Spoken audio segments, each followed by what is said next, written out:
Welcome back, everybody, for another deep dive. This time, we're going below the surface of the Titanic story. Ooh. Yeah, this one's been requested for quite a while. I can imagine. And it's really thanks to a viewer, thanks to you for sending in that YouTube video link. Yes, thank you for that. Because I think we're going to get into some stuff that I hadn't even thought of before with the Titanic. Yeah, there's so much more to it than just the Hollywood, Exactly. version of it's the tragedy, the iceberg, Leo, and you know, Celine Dion. Exactly. So this is going to be really interesting, I think, for everybody.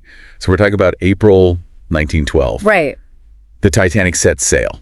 It is the biggest ship in the world at this time. At this time. It's a luxury liner. Yes. And it is considered unsinkable. It was. But it sank. Yes. Famously or infamously. Right. So there are so many questions about this. Yeah. And I think that this YouTube video does a really good job of bringing up some things that I had never even thought about before. Yeah. So we're going to jump into all that. Let's start first by painting a picture of this ship. Okay. Because as I was saying, it's the biggest in the world at this time. Right. 269 meters long, 53 meters high. Wow. It's decked out like a 5-star hotel. Absolutely. It's meant to be the lap of luxury. They even had an electric bath on this thing. Yeah, they had an electric bath, which is interesting if you think about that. The ship itself cost something like $400 million in today's money to build. Wow. So they were sparing no expense. And yeah, this electric bath is a sign of that, opulence and grandeur that they were really going for. Yeah, so it wasn't just transportation from point A to point B. No. It was like a destination in and of itself. Yeah, it was an experience in itself, absolutely. Yeah, I think this unsinkable thing is really interesting, too. Right. Because as you were saying, it wasn't just hype. No, it wasn't just a marketing ploy. They really did have some state-of-the-art features. Like what? Well, like the double bottom hull. So it had 2 layers of steel at the bottom of the ship. Okay. And then it had these watertight compartments that were designed to seal off in case of flooding. Right. So they really believed that even if the ship was damaged, it could stay afloat. So this claim of being unsinkable was based on some pretty solid technology at the time. Right. It was based on the knowledge that they had at the time, and they thought they had covered all their bases in terms of safety. Okay. But obviously something went wrong. Obviously. So let's get into that.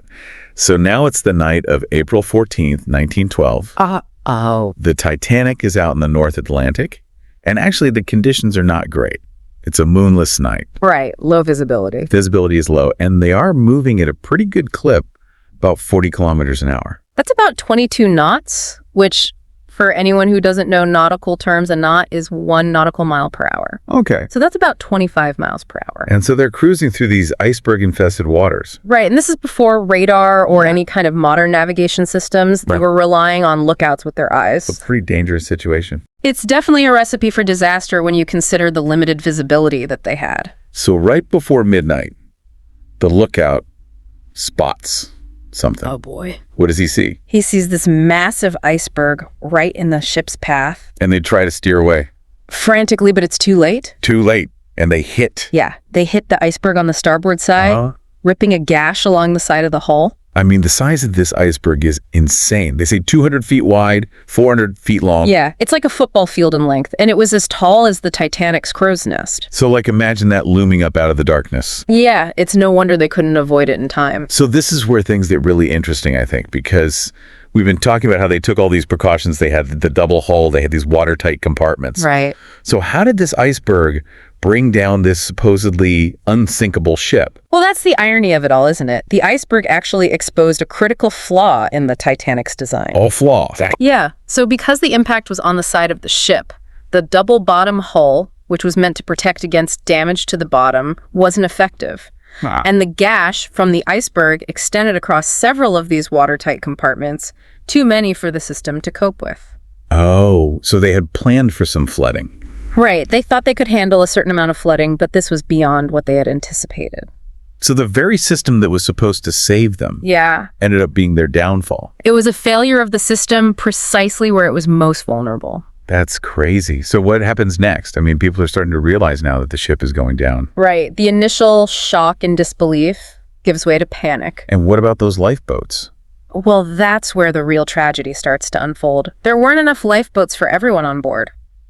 What? Yeah, the Titanic had a capacity of over 3,500 people, but only had enough lifeboats for about 1,200. Are you serious? Yeah, it's partly due to the regulations at the time. They didn't require enough lifeboats for everyone. Oh, wow. But also, there was this overconfidence in the Titanic's safety. They didn't think they would ever need that many lifeboats. It's just unbelievable to think about that. I mean, knowing that there were people stranded on that sinking ship with no way to escape. Yeah, it's a heartbreaking image, and it really highlights the human cost of this disaster. And here's the thing that just blows my mind. There was another ship. What? The Californian. Yes. It's nearby. Right, they were within sight of the Titanic. And they might have seen the Titanic's distress signals, but they didn't respond. I know, it's hard to believe. Why? Well, that's a whole other mystery surrounding the Titanic disaster. The reasons for the Californians' inaction are still debated today. So there's a chance they just misinterpreted what they were seeing. Possibly. Some theories suggest they might have mistaken the distress rockets for something else. Oh my gosh. Or maybe they were concerned about ice in the area. So potentially help was right there. So close, but so far away. And for whatever reason, they just didn't come. It's one of the most frustrating and tragic aspects of the whole story. Imagine the despair of those on the Titanic knowing that another ship was nearby, but not coming to their rescue. It just adds another layer of tragedy to an already devastating event. Absolutely. And it raises a lot of questions about responsibility and accountability in a crisis situation. Why didn't they respond? What were they thinking? We may never know for sure, but it's a haunting reminder of the human element in all of this. It's a stark reminder that even when technology exists to connect us, human factors can still play a decisive role in the outcome of a crisis. Right, and the Californians' inaction is a powerful example of that. So the Titanic story is so much more than just the sinking of a ship. Yeah, it's a complex web of human choices, technological limitations, and the unpredictable forces of nature. It really makes you think about all the different factors that came together to create this perfect storm of tragedy. Exactly. And as we go deeper into this story, we'll see how this event had far-reaching consequences, not just for the families of those who were lost, but for the entire maritime industry. I'm really interested to hear more about that. But for now, let's just pause for a moment and think about the human drama that unfolded that night. The stories of courage, sacrifice, and resilience that emerged from the chaos and despair. It's really incredible when you think about it. It is. It's a testament to the human spirit, even in the face of unimaginable tragedy. It really is. Yeah. Okay, well, we've only just scratched the surface of this story. We've got a lot more to unpack, so stay tuned for part 2 of our deep dive into the Titanic. Can't wait. Yeah, it really is amazing how these stories they stick with you, you know? Yeah, and it's not just the, big picture stuff either. It's those little personal details that you hear about, like the band playing on as the ship went down. Oh, yeah. Or passengers giving up their spots in the lifeboats for others. It's incredible the selflessness and bravery that people showed. It just makes you wonder how you would react in that situation. Yeah. You know? I know. It really makes you think about your own values and what you would prioritize in a moment like that. Absolutely. And, speaking of stories, we can't talk about the Titanic without talking about the movie. The James Cameron epic. The one and only, right? Right. I mean, that movie was a global phenomenon. It really brought the Titanic story to a whole new audience. But I've always wondered how much of it was actually, historically accurate. Well, the love story between Jack and Rose was obviously fictionalized for dramatic effect. Right. But the filmmakers did consult with historians and experts on the Titanic. Oh, really? Yeah, so the ship's design, the sinking sequence, a lot of that was based on real evidence and accounts. So even though there's some Hollywood magic sprinkled in, right, it still gives you a pretty good sense of what happened that night. Yeah, definitely visually at least, it really captures the scale and the chaos of the sinking. And that movie really reignited people's fascination with the Titanic. It did. It led to a whole wave of new books, documentaries, exhibitions, all sorts of things exploring different aspects of the story. It's amazing how this one event just continues to capture our imagination, over a century later. I think it's because it touches on these universal themes that resonate with everyone. Like what?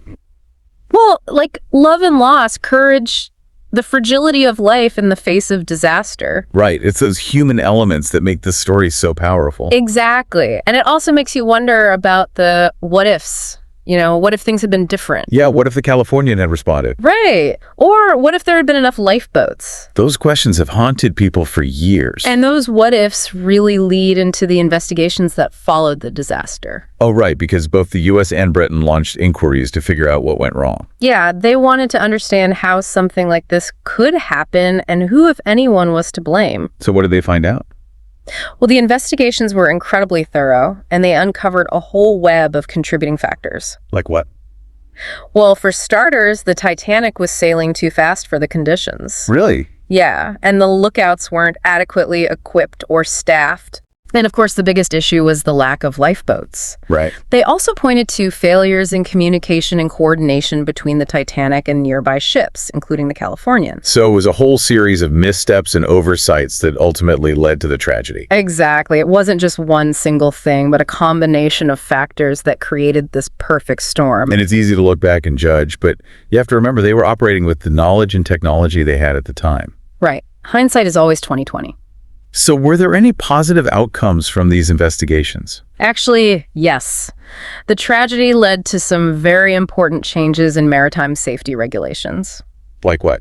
Well, most notably, they established the International Ice Patrol, Oh, yeah. which monitors iceberg activity in the North Atlantic and warns ships of potential hazards. That's huge. It was a direct response to the Titanic sinking, and it's helped prevent countless other accidents since then. So the Titanic's legacy isn't just about remembering the past, it's about learning from it and making the seas safer for everyone. Exactly. The tragedy served as a wake-up call for the shipping industry worldwide. Now, speaking of the past, I want to talk about the discovery of the wreckage in 1985. Oh yeah, that was a major turning point. Because for decades, people could only speculate about where the Titanic ended up. Right. It was this lost icon shrouded in mystery. And then suddenly, there it was, over 2 miles below the surface. It was an incredible feat of exploration and technology. And finding the wreckage opened up a whole new chapter in our understanding of the disaster. Absolutely. It allowed scientists and historians to study the ship in detail and piece together the events of that night with more accuracy than ever before. And they've been using all sorts of high-tech equipment to explore the site, right? Yeah, remotely operated vehicles, sonar imaging, all sorts of things. And they've been able to recover a lot of artifacts too, haven't they? Oh yeah, thousands of artifacts, everything from personal belongings to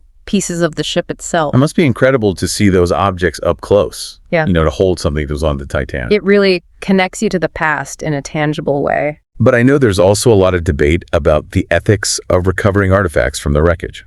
Oh yeah, it's a complex issue. Because on one hand, these objects are incredibly valuable historical records. Right. They can teach us so much about life on board the ship and the events leading up to the sinking. But on the other hand, the wreckage is also a gravesite, Exactly. And many people believe it should be treated as a sacred space, left undisturbed out of respect for the victims and their families. It's a difficult balance to strike, for sure. It is, and it's a conversation that's likely to continue as technology advances and our ability to explore the wreckage improves. It's a reminder that the past is not just something that happened long ago, but something that continues to shape our present and influence our future. Right, and the Titanic is a perfect example of that. Its story is still unfolding in a way. Absolutely, and as we move into the final part of our deep dive, we'll explore how the Titanic's legacy continues to evolve in the 21st century. We'll talk about the ongoing efforts to preserve the wreckage, the ethical considerations of salvaging artifacts, and how the Titanic continues to shape our understanding of history, technology, and the human experience. It's going to be fascinating. I can't wait. It's amazing to think that even after all this time, over 100 years, the Titanic is still such a hot topic. I know, it really is, and I think part of that is because the story is still unfolding in a way. What do you mean? Well, the wreckage itself is still down there, 2.5 miles below the surface. Right. And it's slowly deteriorating. Deteriorating how? Well, the pressure, salt water, and these iron-eating bacteria are all taking their toll. Oh, wow. Yeah, some experts believe that the wreckage could be completely gone within a few decades. That's kind of sad to think about, that this tangible piece of history could just vanish. Yeah, it's a sobering thought, and it raises some questions about what we should do with the time we have left. Like what? Well, should we continue exploring and researching the site? I think so, right? There's still so much we could learn. Exactly. With new technologies, we might be able to recover more artifacts, map the wreckage in even greater detail, maybe even bring up larger sections for study. Oh, that would be amazing. To see like a whole section of the hull or something. Right, it would be incredible. But of course, there's the other side of the argument. Which is? Leave the wreckage alone. Yeah, I can see that too. It is a gravesite. Exactly. And for many people, the idea of disturbing the site for scientific curiosity or even potential profit is just not right? So it's a tough call. It is. It's about finding a balance between the potential for knowledge and the respect we owe to those who lost their lives. And I think that's a conversation that's going to continue as long as the wreckage is there. Oh, definitely. And it goes beyond the physical remains, too, you know? How so? Well, I mean, the Titanic story is still being told and retold in so many different ways. Right, through books and movies and documentaries. Exactly. And new generations are discovering the story all the time. Why do you think that is? I mean, out of all the tragedies in history, why does this one still hold such a grip on us? I think it's the combination of factors, really. It's the scale of the tragedy, over 1,500 people lost in a single night. Yeah, that's hard to even comprehend. It's also the human element. You know, the individual stories of courage and sacrifice, the families, torn apart, the choices people had to make in those final moments. It's those stories that really stay with you. Exactly. They make the tragedy feel real and relatable even after all these years. And there's also that element of human hubris, right? The Titanic was supposed to be unsinkable, the pinnacle of engineering. Yeah, and its sinking serves as a reminder that no matter how advanced our technology becomes, nature is still a force to be reckoned with. And we can't let our confidence blind us to potential risks. Exactly. The Titanic is a cautionary tale about the importance of preparedness and safety regulations. And the lessons learned from that tragedy have led to countless lives saved. Absolutely. So the Titanic's legacy isn't just about remembering the past, it's about applying those lessons to the present and the future. To prevent something like this from ever happening again. Right. And beyond the practical applications, the Titanic also continues to inspire us, challenge us, and make us think. In what ways? Well, it makes us grapple with ethical questions about our relationship with history, the role of technology, and the value of human life. It's a story that really stays with you long after you've heard it. It does, and I think that's why it continues to fascinate and captivate us. Well said. I think we've covered a lot of ground in this deep dive. We have, from the ship's construction to its sinking to the discovery of the wreckage and its lasting impact on the world. It's been a fascinating journey exploring the Titanic story. Absolutely, and it's a story that will continue to be told and retold for generations to come. And who knows what new discoveries and insights the future hold. I can't wait to find out. Me neither. Well, thank you everyone for joining us on this deep dive into the Titanic. It's been a pleasure. We'll see you next time for another below-the-surface exploration of history's mysteries.